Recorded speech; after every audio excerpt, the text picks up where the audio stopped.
So what happened here with this position specifically, they'll attract someone new.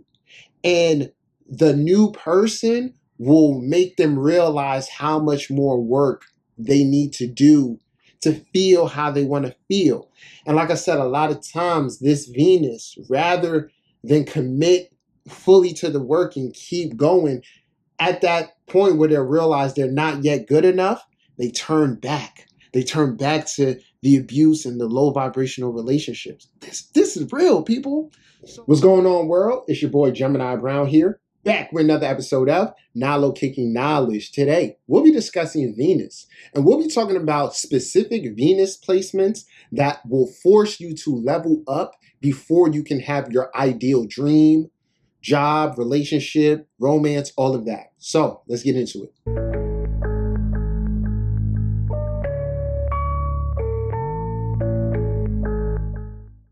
All right, party people, before we get into it, I want to give y'all a quick reminder to click the link below and check out my new creative offering, which is a 6-week course on mastering the living language of astrology. I'm really excited to be teaching this because I know it'll be very effective. Many people don't have the adequate astrological knowledge to really make sense of what is going on.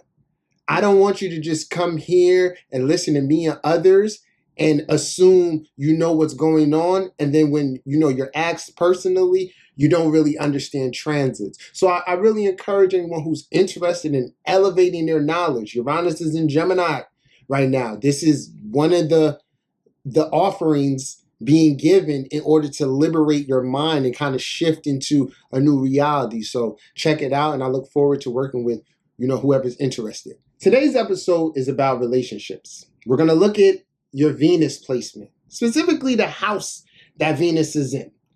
And we're also going to talk about leveling up, because the fact of the matter is that you can manifest anything in this life. Abundance is one of the universal rules. But anything one wishes to manifest will not come easy. But what I want to start with is this episode being inspired by me just observing things around me. And one of the things that I observe around me, I think is something we've all seen in our own personal lives, is that it can even be ourselves. There's going to be a time where you may desire change in whatever area. This could be your diet.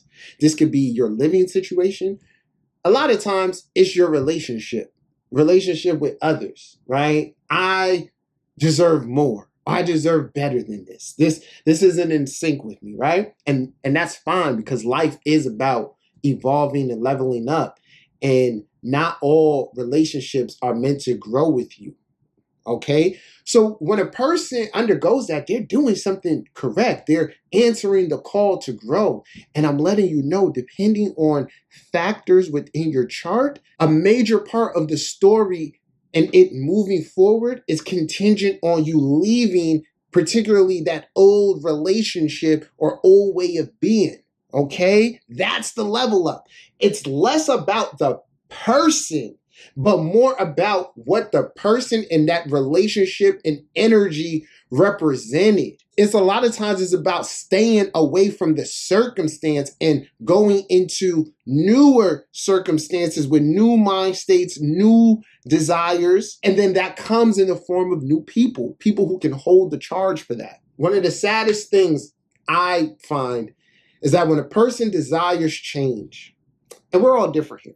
Some people are going to they're going to put their business on the internet and social media. They're going to make posts every day that like, I'm no longer dealing with this person. This is what me and this person have been through. Look at all they put me through. All right, support me. And most people are going to support you in moving forward and evolving. But every now and then, we see that same person who had all that fuel and energy and animosity towards the other person take the knee and say, you know what, I'm going back. And a lot of times, if we're just looking via social media, it's like, oh, they found their way back to one another. What I want to assess here is that what no one talks about is that person failed to level up. Because when you are leveling up, life don't go like, oh, I'm going to level up myself. This person wasn't giving me what I needed, capable of giving me the energy to meet me at this level. But now I'm going to go here and I'm going to grow and evolve. And all of a sudden, that's going to make that relationship work. No, a lot of times people go back because in their attempt at going to the next level, they fail or they give up because they realize it's not that easy. When you have a strong faith within life, you develop that faith through lots of trial and error. And from that process, you'll learn a thing about how life works. I'm going to give you this perspective regarding relationships, healing, and what people assume the level up is versus what it actually is. So a person believes like, okay, I've ended this relationship. I am going to close myself off to others in order to grow. That is great. What I'm here to let you know is that you have to actually grow. You have to take actions that facilitate a change of who you used to be and bring you closer to who you're trying to be. So this is where it gets tricky, where a lot of us try to bring our old self with our old ideals and mentalities into the new chapter of life, and then wonder why we get similar results. So now what I'm going to do here is I'm going to name a few Venus positions that I know life requires the individual to really level up, to be fulfilled in this area. But I'm also going to show you the alternative on how the position makes others settle. I'm going to start with Venus in the third house, as well as Venus in Gemini. The emphasis is on the third house, though. Life forces Venus in the third house and Gemini to level up through making them have to become more conscious of their emotional intelligence. And a lot of times, it's the development of the emotional intelligence that gets them from choosing with the mind and choosing with the whole being. So simply put, Venus and Gemini in the third house, life doesn't want you to pick a partner based on superficial reasons. It wants you to find joy within their superficial factors, but not let that be the end all be all. One way in which this position settles is through people that they are familiar with, that they may have known since childhood or high school. But depending on the level up you want to occur, you've outgrown that long ago. Venus in the sixth house. And many of you guys know I love all my sixth house people. I'm a Virgo moon and Virgo rising. We know this area well. This is a position that teaches you that self-love is very necessary. And I'm not going to say self-love, self-care. So here's the thing with Venus in the sixth house in Virgo. You may want to fix people, but there comes a point in time when you're leveling up that you need to put that energy upon yourself. You need to fix your own flaws. You need to serve your own needs. So what life does in order to make you level up is that it makes you demand someone who's going to serve you as much as you serve them. Now, here's the thing about Venus in the sixth house in Virgo that kind of keeps them complacent. And it really depends upon their own flaws and how they feel about themselves and even ways in which they were conditioned. But put it like this, someone with Venus in the sixth house, if they grew up in an environment in which their parents maybe talked down to them, were a little bit verbally abusive, they may attract partners who are similar in that vein. So this person is conditioned to believe that they are what others tell them. Eventually, they try to rise above that. So what happened here with this position specifically, they'll attract someone new. And the new person will make them realize how much more work they need to do to feel how they want to feel. And like I said, a lot of times this Venus, rather than commit fully to the work and keep going, at that point where they realize they're not yet good enough, they turn back. They turn back to the abuse and the low vibrational relationships. This is real, people. So if this is you, remember, life wants you to not sacrifice your well-being. it wants you to demand someone who cares about your well-being just as much as you do theirs. Venus in the 7th house, really interesting one. I contemplated leaving this one off, but I know that since it's such a strong position, it needs to be talked about. The positions that I left off of here are a lot of other positions that I feel like, particularly by house, that naturally people are going to be attracted to you, whether or not you are really leveling up. So Venus in the 7th house will never have an issue attracting relationships.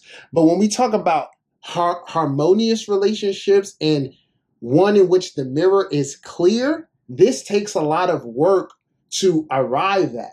So simply put, the more self-assured someone with Venus in the 7th is, the more grounded they are in their individuality and their willingness to express that to others, the more life will bring them someone who reflects that image and harmony and all of that. If they are finicky or unsure, you are going to attract relationships that don't match up with your values or that force you to compromise parts of yourself. So this is why I always tell people with the 7th house, if you have a active 7th house, relationships might come early and they might come plentiful. Serious relationships as well, but it doesn't necessarily mean you're ready for that. So there's a discernment here with the 7th house. And a lot of the key and the level up is about finding yourself and defining yourself. Lastly, we got Venus in the 10th house. The 10th house is the house of career. It is the house of public standing, accomplishment. If you have Venus in the 10th here and you set your sights on high, you should. But just as I said in the beginning, you got to make sure that whatever it is you want to get out of that person from a public standpoint, you're showing up in some similar fashion. So the simple way to put this is Venus in the 10th house has to level up through their work ethic. They have to define for themselves who they are. They have to be putting into the world that love of what they love to do. And Venus in the 10th is one of my favorite positions to work with because you're not really meant to have a regular job. You're supposed to love what you do. So a lot of times this can be a real blessing because earlier you find what you love to do, and the more you start putting in work in that, and the more mastery you obtain in that area, if you're developing emotionally, spiritually, and all of that, life is going to bring you someone who can adequately build with you in this space. Venus in the 10th has the potential to be in a power couple, and that is greatly accentuated by how they carry their own weight or their own wings. All right? I hope y'all enjoyed this topic, and I really encourage you to reflect upon the changes that you wish to make, the journey that you've been on, and please understand that change is necessary, but it isn't easy, and it takes time, and we can't really fully calculate time logically all the time. It's more so about the actions and how we're evolving day to day, month to month, week to week, and all of that. All right. This is my breakdown of Venus. If you guys need a reading, check out my website. I got a lot of stuff going on. I look forward to connecting with you. Till next time. Peace. I'm protected by angels, but in war, the demons involved. That's why you can't beat me like Steven Seagal. Hell yeah, I took some L's, but even a score. You ain't thirst to learn to dribble, but feeding the ball. Build like cake out of batter, don't let reality shatter. Hell yeah, the family matters, and I'm Steven to y'all. Residential doing 80, I don't believe in the law. Heart still stone cold like Steven or Raw. WWF, I could give them up unless I spit at the camera worth the Fina should call. They paid me to bust the rhymes, I'm like, give me some more. In the garden, I even hitting even and raw. Got a desert in my safe in a closet full of faces. Rather own the whole place than be cleaning the floor. Get the bucks, get the money, and I mean it galore. The whole Hollywood is burning, and I mean to the floor. None of these rap cats can swing in the spar. I up the score with a hook like Kareem with a ball. None of these rap cats can swing in the spar. I up the score with a hook like Kareem with a ball. It's Nalo, Young Weezy, Tell me what the lick read. Feeling like Bronny, I got called into the big leagues. The world is hating, I'm still elevating. It's all love, I beat the glove like G Payton. Nalo hit the lotto, now I'm sitting on these millions. I've been winning since it was looked at as darker. Swinging heaters through the web like I'm Peter Parker. Never been a talker, only when I rap. Graduation, only time you ever see me cap. Snapping on these beats, how you know I'm greater. Rapping what I do, it's tough to chew like an hour later. Yeah, I'm greater, up to the uppity. Niggas can't fuck with me, I'm so luckily ahead of my time with all of these rhymes. Living life feeling well, living so sublime. Never running out of time, spirit be eternal. General to Cal, I be the colonel. Straight shooter, deliver hood sermons. What a time to be alive, Hollywood is burning. Deliver hood sermons. What a time to be alive, Hollywood is burning. It's a new era. Long live the creators. Power to the poets. We know it.